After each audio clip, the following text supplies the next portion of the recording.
Hello everyone, Mac here. Today we're going to be looking at super witches and how to use them effectively at Town Hall 13.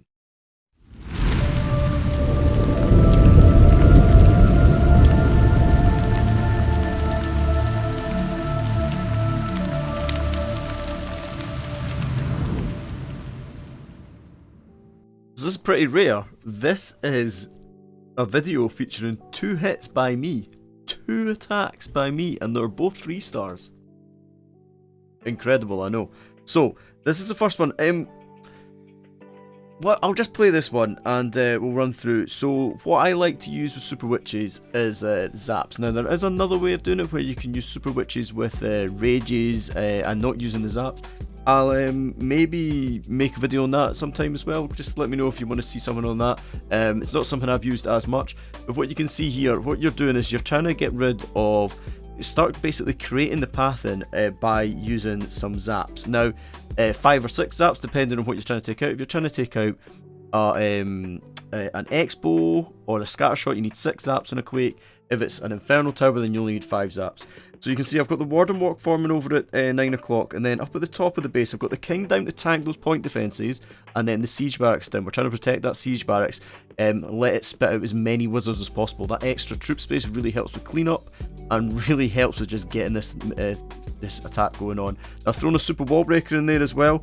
Not always necessary, but I wanted to get access into that single target Inferno. It was really dangerous and was a real threat to my troops. It's not actually the witches that end up taking it, annoyingly, so maybe it was wasted and I could have got some extra troops there. The hogs come through the middle out the Siege Barracks, and then you can see in the middle I've got a jump spell down, and that's just trying to force these troops into the base.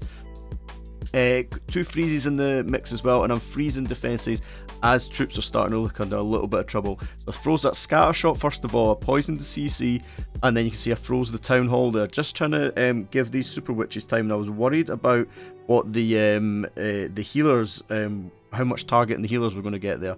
And then you see Real Champ coming through, got some cleanup down. I was a bit early on one little bit of cleanup over at 3 o'clock, so I lost the minion, which is a bit of a waste. But you can see the biggest problem with super witches is time. Time is the biggest threat to super witches. They are so tanky, they are so strong, it's just that they're really, really slow moving. So that Warden Walk needs to be really short. You can't plan to take too much, especially if you've only got 1 rage spell. You can't plan to take too much out with that Warden Walk. You just got to get a little bit of a funnel going and get moving, get those troops down and get everything going on. And you can see the Queen and most of the witches have died off here, but the Queen is still up and she's just wrapping around and got some cleanup round at the top, so there's nothing left around the base. It's all just sort of rolling through. I actually don't know what ended up taking out the Wizard Tower that was stuck in here. I think this big boy maybe went through and took it out. You can see it's all about being quick, getting some speed down and getting things moving. This was in Supercell CWL, so maybe not the strongest base, and maybe like a bit of an internet base, but a little bit risky taking things, taking the Town Hall so late on in the hit, but I felt it was worth the risk. And the challenge, yeah, the thing with super witches is that because in Supercell CWL you need to unlock them, lots of people aren't defending against them. They're defending against Hybrid, they're defending against Flybrid, Lalo, that sort of stuff. Witches, mass super wizards and witches, not defending against super witches. So that's why it's quite effective in Supercell CWL. So maybe worth unlocking. Let's go and have a look at a slightly tougher base.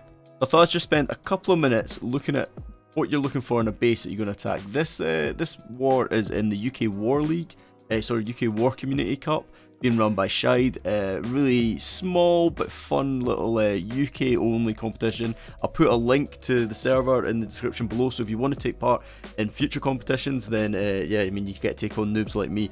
So my team, hard carry for Mac, see that I got a 3-star in this one, which I'm pretty proud about, and you know, I had to find an excuse to get it in a video. This was the only 3-star of the war, which was pretty surprising. So just if you look at this, so what you're looking for with super witches normally is a nice easy entry into the Town Hall. So you can see over here we've got these gaps in the wall that can get us in and quite close to the town hall. Super witches don't need to be on the town hall and actually don't need to be protected against the blast of the town hall. They're tanky enough and they'll respawn those big boys that actually can get away with it. And also what you're looking for is somewhere where you can put some zaps down and get a bit of value and also get like a bit of a funnel created. So I opted for targeting this Inferno Tower and double Expo. So you can see in the composition down the bottom there, I've got 6 zaps this time. Last time I only had 5. We've got 6 zaps in there, and that's to try and get those 3 key defences. And then the aim of the Warden Walk is to take out this Elixir Store and that Wizard Tower, and obviously all the stuff on the outside as well. So it's quite a long Warden Walk, but you can see that the value that I can get there is potentially really good. Eagle on the back end, which is a little bit risky, and then you can see further on in the base, there's good access potentially into getting it. There's not going to be many compartments left over. Got a little bit of a level 1 wall here, so good job by Ted there. Leaving that for me, I thought, well, that's handy. I don't need to worry about that compartment. They'll get through that in seconds. So my aim was to get a super wall breaker in to this Royal Champ compartment and then jump over at the CC, and that would give me access to both scatter shots, the Inferno Tower, and potentially into the Eagle as well. So maybe a little bit speculative, but that was the plan. So here you go. This is we'll just get it rolling now. So Warden Walk's going to start down at 6 o'clock. First thing you need to do when you're using zaps, you don't place the zaps first. You have to put that Warden down. You need to get him moving, then worry about your zaps. The Warden will take his time as long as he's not under too much point defense pressure. Actually, you can take your time. And what I do there is I put a couple of zaps down, then I put the Earthquake down, and then I'm just sort of teasing where I can put those zaps down to get the most value. Yeah, it's fairly straightforward stuff, but just if like this, you're new to this and you're not really sure how people go about planning these super witch attacks, sorry, that's where you're going at. Warden, what you can see is taking a bit of time. It's maybe it was a little bit risky at the time. I was like, this is taking too long. So as it's taken so long, I get the king down nice and early.